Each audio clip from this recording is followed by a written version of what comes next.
It was after dark by the time Russell Poole arrived at the shooting scene. Cahuenga Boulevard, the main thoroughfare linking downtown Los Angeles to the San Fernando Valley, was closed off in both directions by yellow police tape and patrol cars with flashing lights. The enclosed area was crawling with brass, captains as well as lieutenants.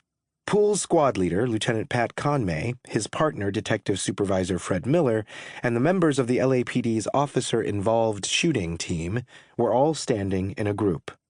The internal affairs investigators, as always, kept to themselves.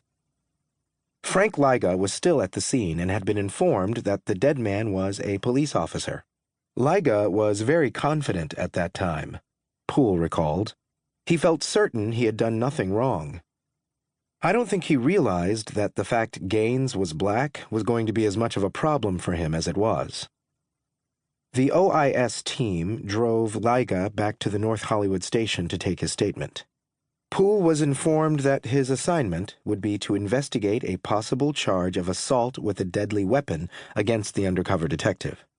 Poole was collecting spent cartridges and making measurements of the shooting scene when he and Miller received a tip that Gaines, although married, had been living with a girlfriend at an address in the Hollywood Hills. The two detectives drove to the Multiview Avenue address and found themselves at the gated driveway of a mansion belonging to the notorious gangster rap mogul Marion Suge Knight, CEO of Death Row Records. Gaines's girlfriend was Knight's estranged wife, Sharitha. Sharitha Knight already had been informed of Gaines's death and was cried out by the time Poole and Miller interviewed her.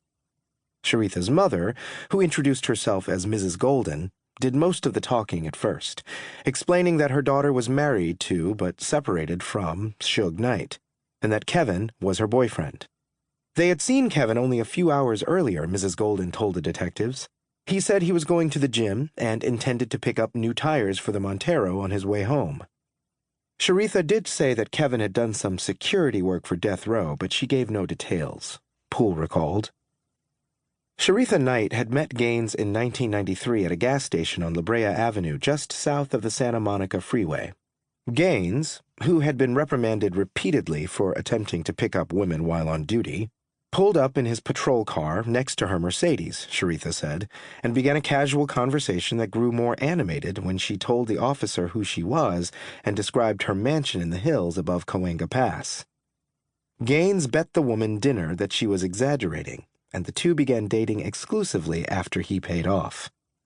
Gaines soon took up residence in the mansion, separated by 25 miles and $2 million from the house in Gardena where his wife, Georgia, and their 2 children lived. Sharitha was working at the time as Snoop Dogg's manager and obtained work for Gaines as the rapper's bodyguard. Poole and his partner made no protest when Sharitha Knight cut the interview short after less than half an hour. This was her boyfriend, and she was distraught, Poole explained. It was a delicate situation.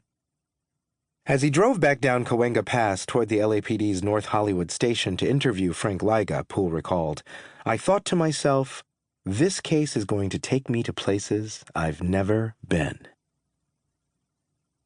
To keep listening to this audiobook for free, click the link in the description. It will take you to a free Audible trial where you can listen to this and many other books for free for 30 days.